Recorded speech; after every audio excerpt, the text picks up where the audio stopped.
Alright, there it is. The compressor is completely done.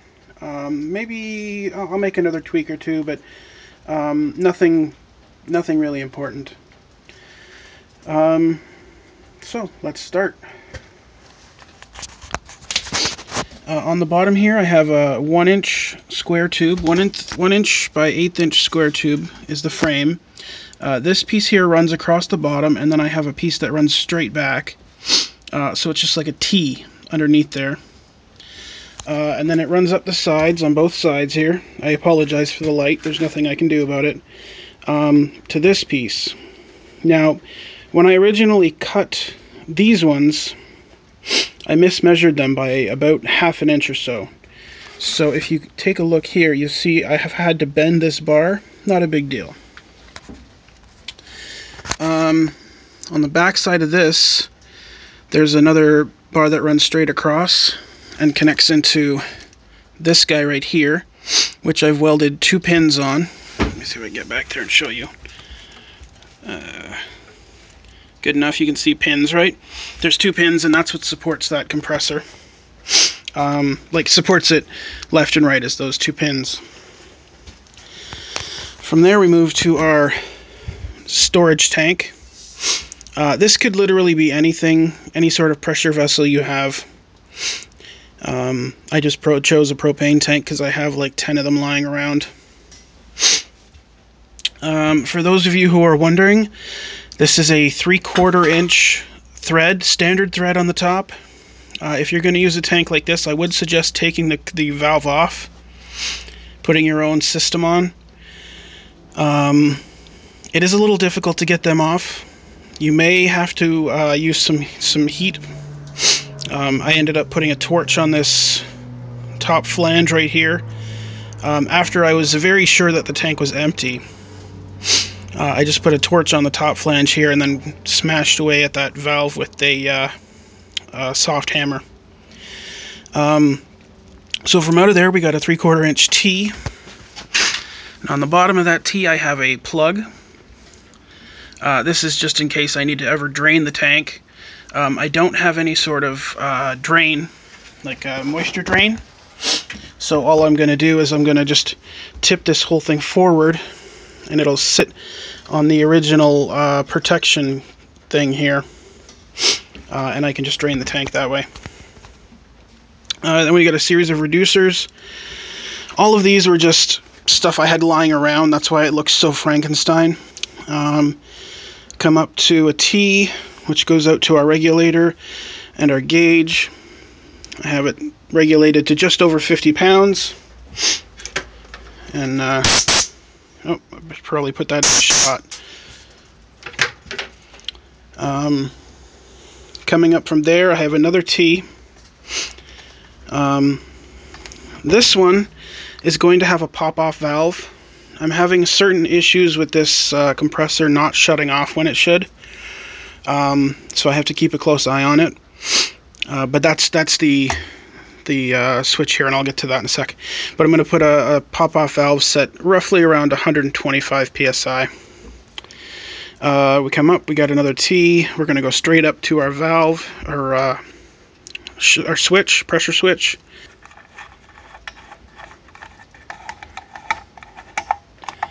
Now, I'm not going to take this all the way off, because it is a pain in the ass to get it back on. But you can see there, there's 2 screws, one at the front, one at the back. The back one adjusts your on and off. Say that came from the factory to go on at 20 and off at 40. As you tighten this, it will keep that ratio as it's being tightened. And this one here in the front raises the off pressure. So you can take that original 20 to 40, bring it up to say 80 and 60, and then raise the off pressure to 100, which is exactly what I've done. And then you can see there's wiring in there. Now, the reason I tighten that down with a wrench is because it vibrates just a little bit. On the front here, we have a switch. I was going to put one of those classic red button switches, but I had this lying around and I think it looks just much cooler. This wasn't part of this housing. I had to drill a hole and mount this one. Coming back down just a little bit, we tee off into our tank pressure. This is the regulator pressure. This is the tank pressure. You can see it's sitting just below 80. Back here I have another T with a cap on it, just in case I ever want to add something to it.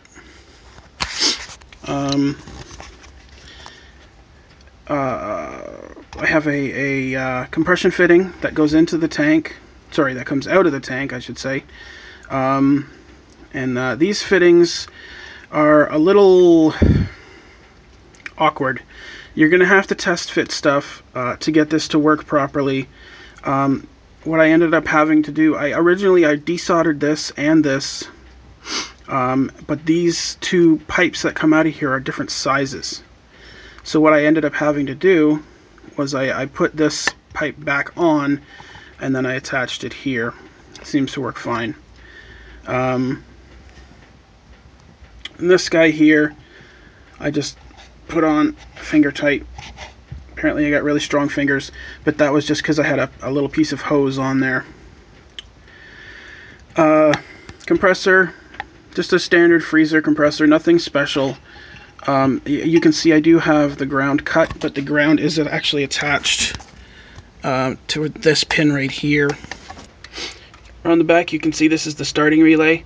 It's actually inside this box here. I'm not going to pull it apart because it's a pain in the ass to get to, but yeah, there's just some coils. I hit the off switch with my finger.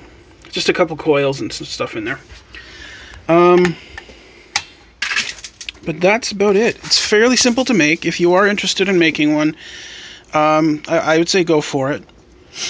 Something I should mention here, in case you haven't seen my other videos, I did paint the inside of this tank with some black rust paint. It didn't need it really, but I figured better to be safe now than have it explode on me. That's about it for that. The next step in this video, I'm going to show you a test compared to this guy right here. Alright, what I'm going to do here is I'm going to give you two tests. The time it takes to fill a tank for both of these compressors. I have a 2-gallon compressor here, and I believe propane tanks are about 5 gallons. I can't remember for sure, but that's the number I'm going with. So I'm going to give you the time it takes to fill the tank and the decibel level that it puts out, each compressor puts out. In order to do that, I'm going to have to switch to the GoPro because I'm going to be recording the decibel level on my phone. So the sound is going to suck for the next few minutes, but that can't be helped. I'm not going to bother trying to time it right now. What I'll do is I'll just take the time off the video clip itself and put a little counter there for you. So I'm going to switch over and see you in a second.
A couple things of note.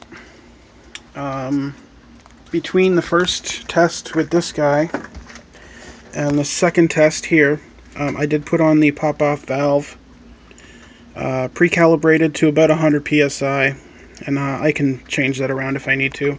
It's a simple matter of loosening this lock nut and then tightening this down. I also put on a new hose. The old one just wasn't working very well anymore. It had expanded. I put a couple nicks in it, so I had to cut it off and re-splice it. So it was a little shorter than it needed to be. But this one should work out well for a while.